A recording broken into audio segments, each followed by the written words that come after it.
ब्रह्मा समाज की स्थापना 20 अगस्त 1828 को राजा राममोहन राय ने की थी। यह समाज भारतीय पुनर्जागरण और समाज सुधार आंदोलनों में एक महत्वपूर्ण भूमिका निभाने वाला संगठन था। इसका मुख्य उद्देश्य हिंदू धर्म की कुरीतियों को दूर करना और एक ईश्वर की पूजा पर बल देना था। स्थापना और उद्देश्य। राजा राममोहन राय ने ब्रह्मा समाज की स्थापना ईश्वर की एकता और सती प्रथा, जातिवाद, मूर्ति पूजा जैसी कुरीतियों के विरोध में की।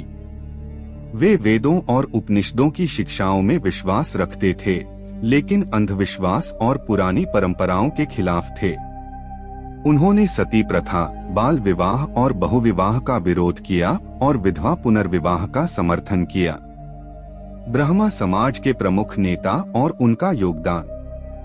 1. राजा राममोहन राय 1772 से 1833। वे पश्चिमी शिक्षा और वैज्ञानिक सोच के समर्थक थे। उन्होंने सती प्रथा के उन्मूलन में महत्वपूर्ण भूमिका निभाई और 1829 में इसे गैरकानूनी घोषित करवाया। उन्होंने ईसाई मिशनरियों से प्रभावित होकर आधुनिक शिक्षा प्रणाली का समर्थन किया और अंग्रेजी भाषा में शिक्षा को बढ़ावा दिया। 2. देवेंद्रनाथ टैगोर 1817 से 1905। 1843 में उन्होंने ब्रह्मा समाज को नया रूप दिया और इसे अधिक संगठित किया।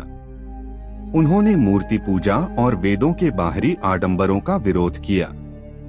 उनके नेतृत्व में ब्रह्मा समाज ने धार्मिक सुधारों के साथ साथ सामाजिक सुधारों पर भी ध्यान दिया।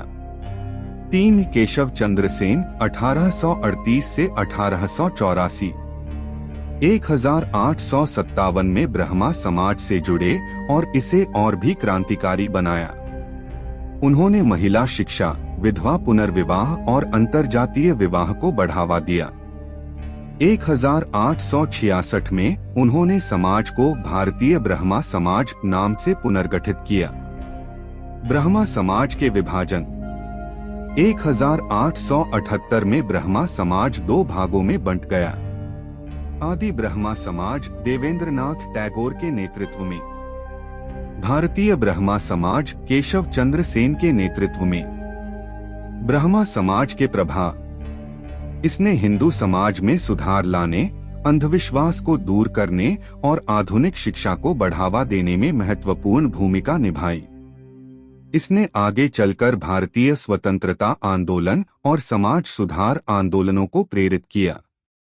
स्वामी विवेकानंद, महात्मा गांधी और रवींद्रनाथ टैगोर जैसे विचारकों पर भी इसका प्रभाव पड़ा। निष्कर्ष। ब्रह्मा समाज भारतीय समाज सुधार आंदोलन का एक महत्वपूर्ण है, बल्कि सामाजिक सुधारों में भी योगदान दिया।